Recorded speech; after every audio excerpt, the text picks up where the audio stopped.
This is the oldest cymbal business in the world. The Avedis Zildjian company has crafted cymbals for the Sultan of the Ottoman Empire, American troops during World War II, and the Beatles. When you think of the sound of a cymbal, there's a very good chance what you're hearing in your head is a Zildjian cymbal. For 400 years, the company has been instrumental in the evolution of music, developing the cymbals used in modern drum sets. Today, it's the world's leading cymbal maker. We're really responsible for the entire modern cymbal industry. I've been playing these cymbals my whole musical life. The key to its sound? An alloy-making process the Zildjian family has kept secret for centuries. Craigie Zildjian is continuing her family's legacy as the 14th generation president of the business. The word Zildjian means son of a cymbal maker.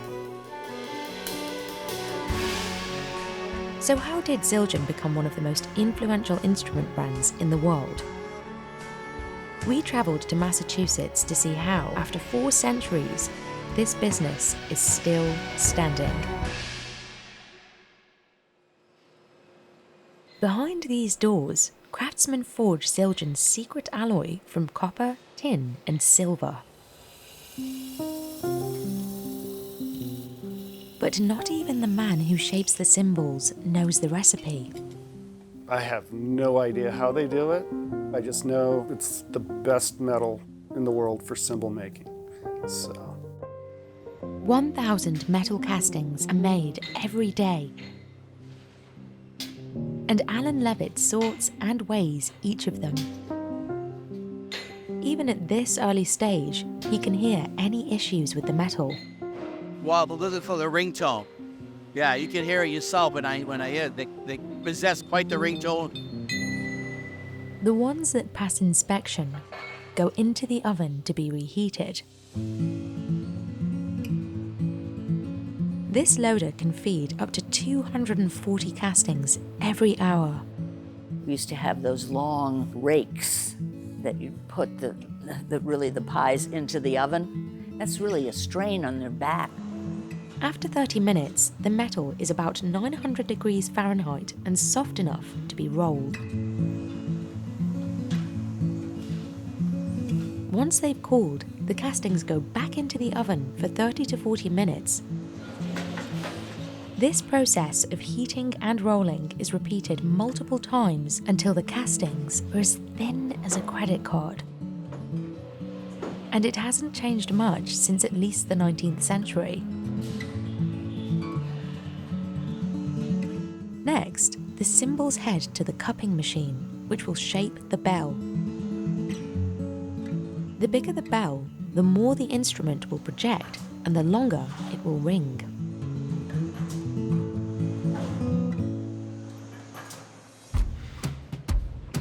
Joe Pillai has worked in almost every step of production in his 29 years here. I love working with my hands and I love music. It's kind of like my way of giving back, you know. He uses a blanking press to cut the cymbals to the correct size.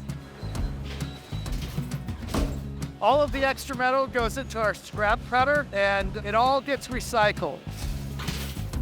Then, it's time for hammering.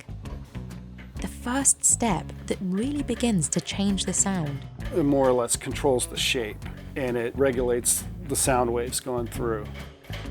The impact hammer creates dents at precise points and can apply different pressure throughout.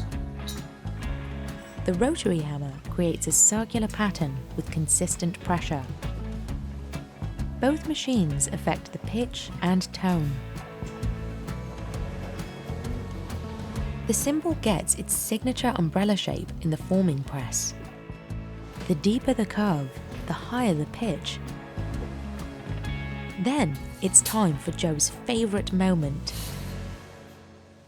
lathing.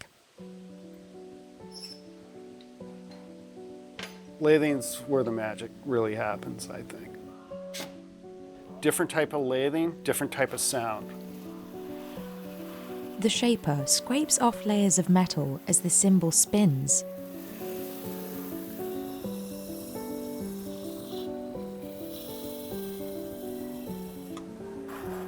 It also cuts small tonal grooves in a circular pattern.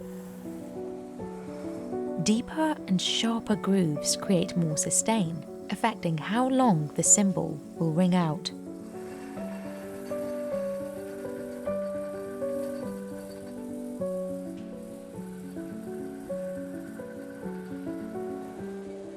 Joe tapers the cymbal down, making the weight even. He has to be careful not to apply too much pressure, or he risks overworking the cymbal and making it too thin. You're always troubleshooting, and you're just trying to figure out how to make the cymbal perfect, you know. That's what I love about it. Finally, he removes any imperfections with a grinder.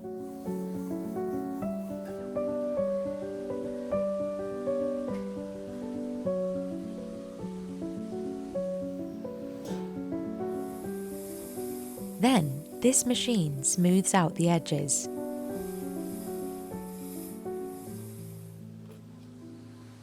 But they aren't ready just yet. Each cymbal needs to be tested. Joe works closely with Guy Licata, the manager of innovation, to test 200 in half an hour. At this stage, we're just looking really for major visual and sound defects. You know instantly if it's a good cymbal or a bad cymbal. It's when they're questionable that you really dig into it and debate it. Well, this one was overworked. You could see the rippling. Yeah.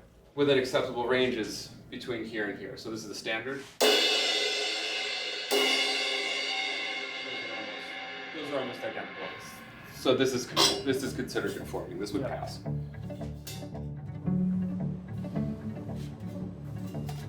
Each cymbal is then cleaned by hand.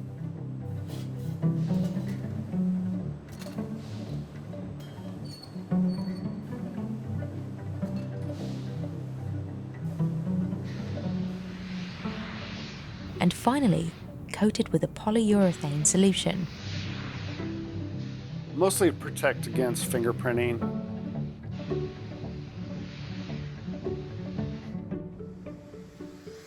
Zildjian has sold as many as 1 million cymbals worldwide in a year. They can cost between $90 and $4,000 each.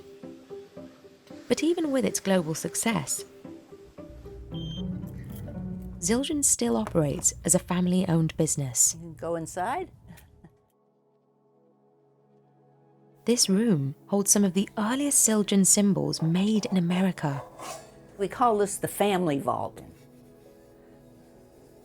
Some of these fingerprints belong to my grandfather or my father and some of the cymbal testers. Craigie is the 14th generation Zildjian to run the company. She was the first woman to become CEO in 1999. Today, she works as president. I never thought I would end up in the family business. It was really just for the male members. These are heavy.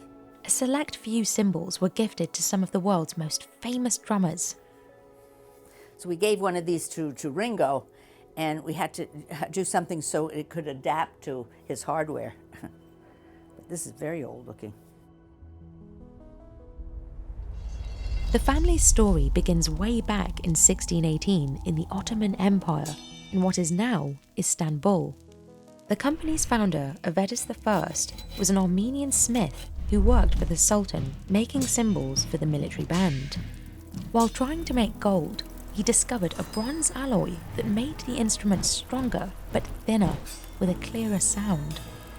He founded the company in 1623, and it thrived for centuries. The 12th generation owner, Avedis III, moved to America in the early 1900s. He was Craigie's grandfather. If he had stayed in Turkey, that was not a good place to be for an Armenian. The factory officially relocated to Quincy, Massachusetts, just a month before the Great Depression hit in 1929. But as the economic crisis took hold, so did a new style of American music.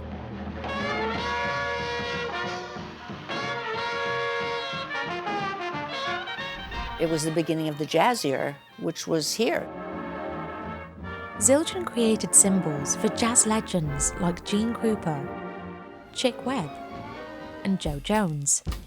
Avedis III worked directly with them to develop new cymbals like the ride, the hi-hat, and the crash. Those gave drummers more range and freedom, and were crucial for the evolution of music. It became the basis for cymbals as we know them today. This collaborative tradition continued with Craigie's father in the following decades. The ideas really just kind of flourished as my dad was there, testing cymbals in front of them. All the top drummers of the day, and we'd gain their input. Louis, Elvin, and Roy.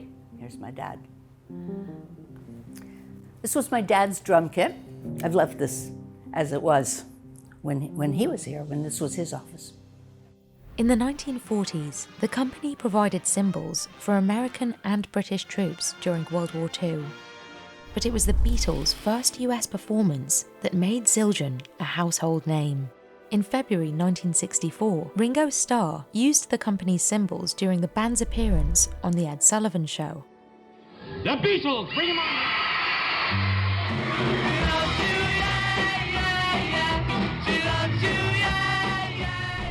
The Beatles changed everything. All of a sudden, we were back ordered because everyone wanted to start a band, a garage band. From there, musicians from all genres were lining up to get one too. Everything from the band and orchestra world, to marching, to jazz, to rock, to metal, to country, to everything in between. By the mid-1980s, the company was the world's leading maker of cymbals with 40% of the market share.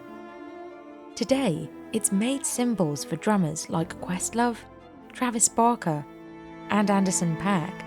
This is my dad here. Yeah. My father always said we need to follow the music. So wherever the music leads us, that's how we track it, is through these musicians. To this day, the company works closely with musicians to develop custom models tailored to their styles. Artists are looking to express themselves. They're looking for, sometimes it's a sound, again, sometimes it's a tactile feel or response, sometimes it's an emotion. It's why drummers like Omar Hakim only use cymbals made by Zildjian.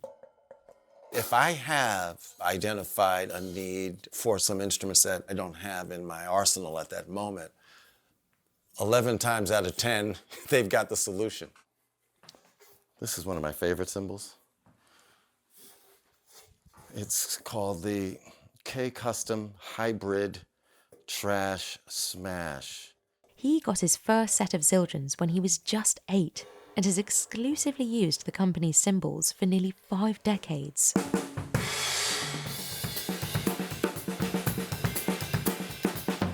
Over the years, Omar has worked with artists like David Bowie, Madonna, Michael Jackson, and Miles Davis.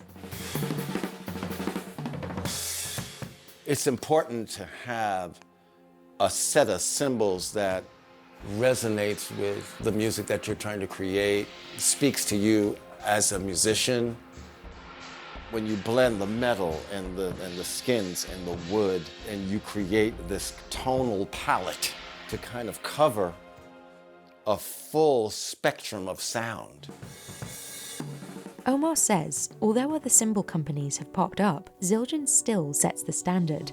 Even the old ones are the bar. And that's heavy when the entire industry is using your product as the example of what needs to be in the marketplace. The next generation of Zildjians is already working to continue the family legacy. Gen 15, they're all board members. Each generation is charged with revitalizing the business and adding something to it. Craigie says that as long as music lives on, so will Zildjian. There will always be music. I mean, music is part of our soul, right?